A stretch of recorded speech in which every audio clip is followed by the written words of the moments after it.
1, 2, 1, 2. Dans la partie précédente. Quel conseil aurais-tu aimé qu'on te donne au moment où tu as commencé à bifurquer, ou peut-être au moment où ça a été dur J'étais sur la route toute la sainte journée. Moi, je suis l'archétype du mec qui était sur l'autoroute. J'en peux plus! Cultivez et revendiquez et battez-vous pour votre droit à l'errance. Mais je peux pas! Laissez-vous le droit de cheminer autour de la route, quoi. J'y vais, mais j'ai peur! Parfois on reçoit autre chose que ce qu'on attendait, la vie est pleine de surprises. Le droit à l'errance, il est vital et ce monde est en train aussi de nous le tuer. Échange billet! Putain de merde! Bonjour, vous écoutez Bifurquer, des histoires qui valent le détour. Une série d'entretiens réalisés par les Pandarous, petits médias qui prouvent que d'autres histoires sont possibles. Épisode 2, Nicolas. Faire bifurquer son secteur ? Il y a une phrase que j'aime beaucoup et qui finalement résume assez bien. Maintenant, je l'ai bien intégré, mais on m'aurait dit ça il y a 30 ans, j'aurais sûrement gagné du temps. C'est un poète et militant cubain qui s'appelle José Martí, qui a dit faire est la meilleure façon de dire, et je trouve ça absolument génial. J'essaie de m'appliquer à faire ça le plus souvent possible, éviter les grands discours et puis essayer de faire des petites choses ou des grandes, en tout cas d'être dans l'action et pas dans l'incantation. On va dire que c'est souvent un problème, y compris chez nos politiques, de tous bords d'ailleurs, mais bon, à un moment donné, on a besoin de faire. Toi, tu cites souvent Marty, tu es un affreux communiste cubain. C'est terrible.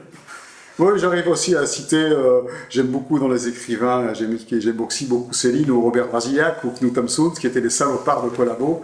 Sur ces aspects-là, je suis assez éclectique. Je trouve qu'il y a des gens qui sont des grands artistes ou des grands écrivains ou des grands chanteurs et qui sont par ailleurs pas toujours des saints. On a vu récemment avec l'abbé Pierre, qui n'était pas mon idole, mais voilà, c'est un autre sujet, ce serait une heure de débat sur dissocier l'homme de son œuvre, ou pas d'ailleurs, enfin en tout cas c'est un vrai sujet. Est-ce que toi, justement, il y a une question que tu voudrais laisser à la prochaine invitée ou au prochain invité, je ne sais pas encore qui ce sera. Alors, sur cette thématique de la bifurcation. Ça dépendrait aussi du profil de la personne que ce sera, mais si tu ne sais pas encore. Non, mais c'est finalement comment faire pour partager son alignement finalement.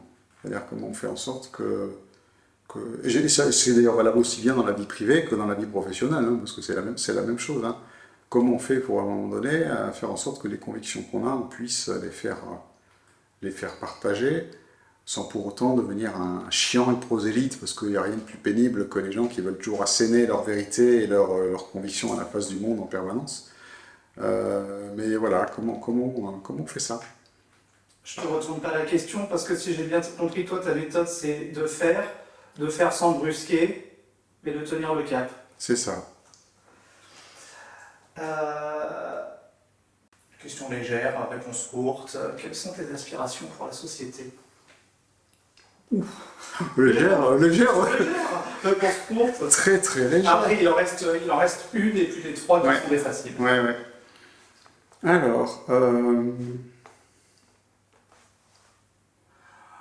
C'est la question que j'ai l'habitude de poser, qui est un peu reformulée, c'est en vrai, qu'est-ce qui te rend heureux, toi, dans la vie ?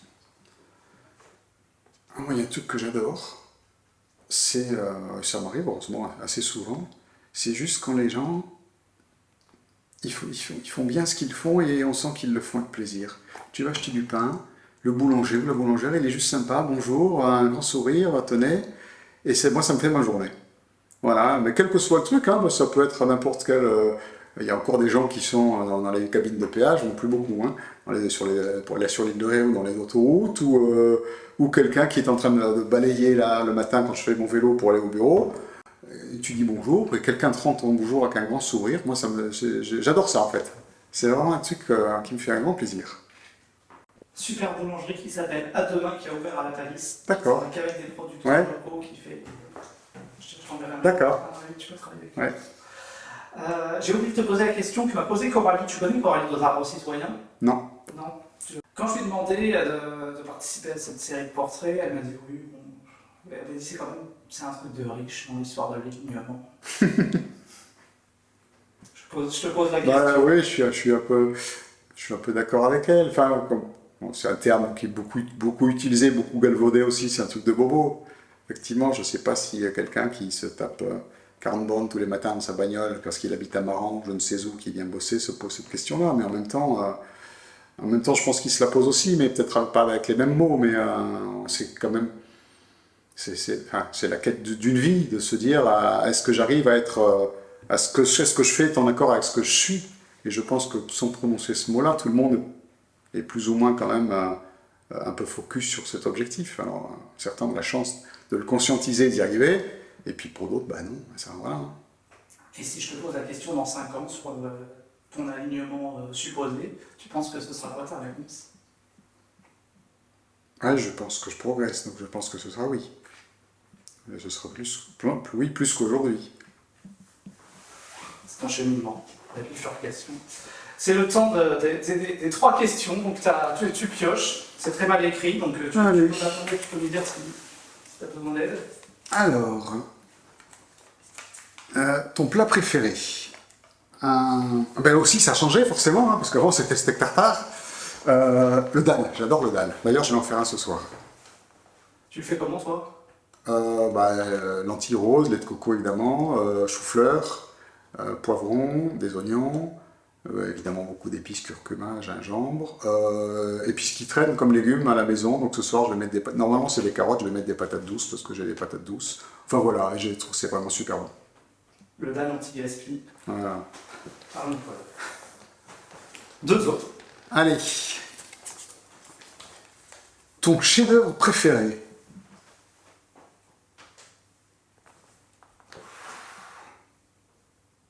Bon, ça fait con, mais je vais dire mes enfants. J'espère qu'ils aient réussi.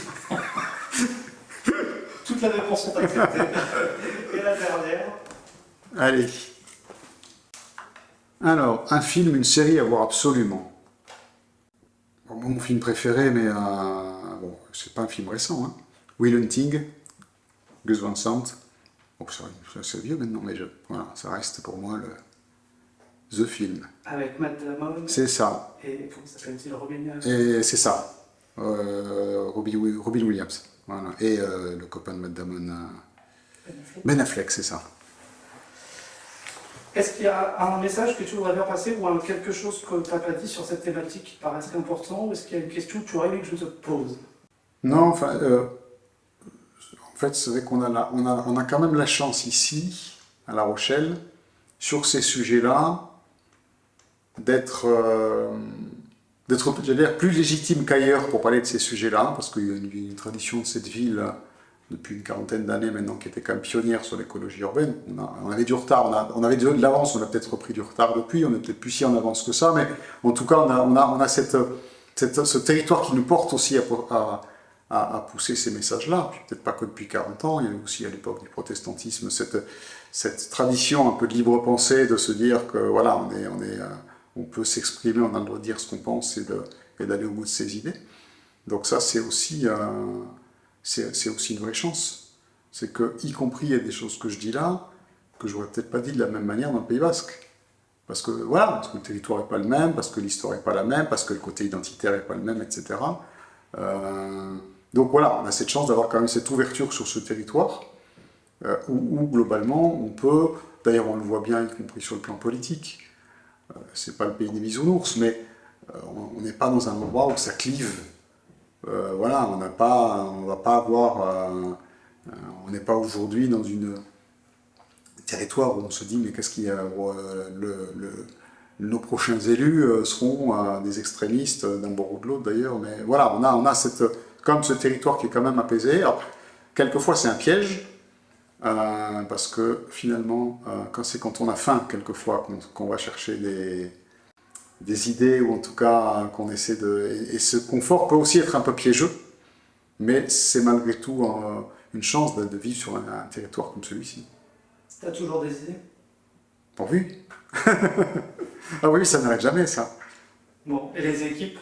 Parce que c'est vrai que j'ai pas trop parlé Bah ça, des équipes, bah, je les secoue un peu, hein, taquine quelquefois, bon, c'est quoi l'idée du jour? Mais non, ça se passe bien, alors là aussi, hein, mais comme dans la vraie vie, on est dans la vraie vie, bah, ça dépend, il y en a qui adhèrent plus ou moins, qui sont plus ou moins réceptifs, et puis là aussi, hein, pour certains, la préoccupation, c'est la fin du mois, hein. C'est de boucler le budget, c'est la voiture est en panne, mais j'ai pas l'argent pour rechanger la pièce, comment je fais? Voilà, on est aussi... donc on n'est pas tous réceptifs au même moment, au même sujet. Donc bah, il faut faire avec, hein, c'est comme ça. J'arrête là. Voilà. Parce que sinon je te relance 1000 fois. Merci. Merci à toi. C'est ainsi que s'achève ce deuxième épisode de Bifurqué, dans lequel on se rend compte, une nouvelle fois, qu'il n'y a pas de chemin tout tracé, et qu'on peut travailler à se changer soi-même, tout en essayant de faire bouger les lignes où qu'on se trouve. Un grand merci à Nicolas pour cet échange riche, et quant à nous, on vous dit à bientôt pour d'autres histoires hors des clous.